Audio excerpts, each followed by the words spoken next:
Governance ইস্যুর বাইরেও demographic বা জনসংখ্যা তাত্ত্বিক ভোট ব্যাংকের একটা বিশাল শিফট এই রেজাল্টে দারুণ প্রভাব ফেলেছে। এখানে মতুয়া সম্প্রদায়ের বিষয়টা বোঝা খুবই জরুরি। পূর্ব বাংলা থেকে আসা এই হিন্দু দলিত রিফিউজি সম্প্রদায়ের সংখ্যা রাজ্যে ২.৫ কোটিরও বেশি। সিএএ বা নাগরিকত্ব সংশোধনী আইনের যে প্রতিশ্রুতি সেটা এদের ভোটকে ব্যাপকভাবে প্রভাবিত করেছে। রাজ্যের অন্তত ৪০ থেকে ৫০টা বিধানসভা আসনের রেজাল্ট মূলত এই কমিউনিটিই ঠিক করে দেয়। আর এবার তারা ব্যাপকভাবে বিরোধী শিবিরের দিকে ঝুঁকে পড়েছিল।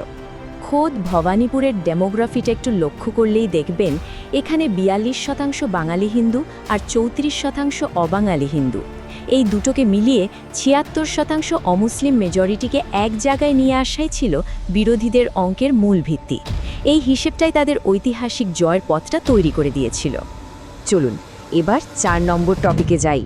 পুরো নির্বাচন প্রক্রিয়ার সবচেয়ে বড় বিতর্কগুলোর একটা, ভোটার তালিকা বিতর্ক। ভোটের ঠিক আগে নির্বাচন কমিশনের কিছু পদক্ষেপ নিয়ে একেবারে তুলকালাম কাণ্ড বেঁধে যায়। স্পেশাল ইন্টেন্সিভ রিভিশন বা SIR প্রক্রিয়ার মাধ্যমে যৌক্তিক অমিলের কারণ দেখিয়ে লাখ লাখ নাম তালিকা থেকে বাদ দেয়া হয়।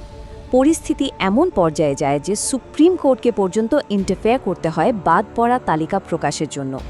এর সাথে আবার যুক্ত হয় ২৪০০ কোম্পানি আধা সামরিক বাহিনীর অভাবনীয় এক ডিপ্লয়মেন্ট। সব মিলিয়ে ভোটের আগে একটা চরম টেনশনের পরিবেশ তৈরি হয়েছিল। আর এই SIR প্রসেসটা নিয়ে দুই পক্ষের অবস্থান ছিল একদম দুই মেরুর। টিএমসির অভিযোগ ছিল নির্দিষ্ট কিছু সংখ্যালঘু আর শহরের গরিব ভোটারদের টার্গেট করে বাদ দেওয়া হয়েছে, যাতে ম্যান্ডেটটাই বদলে দেয়া যায়।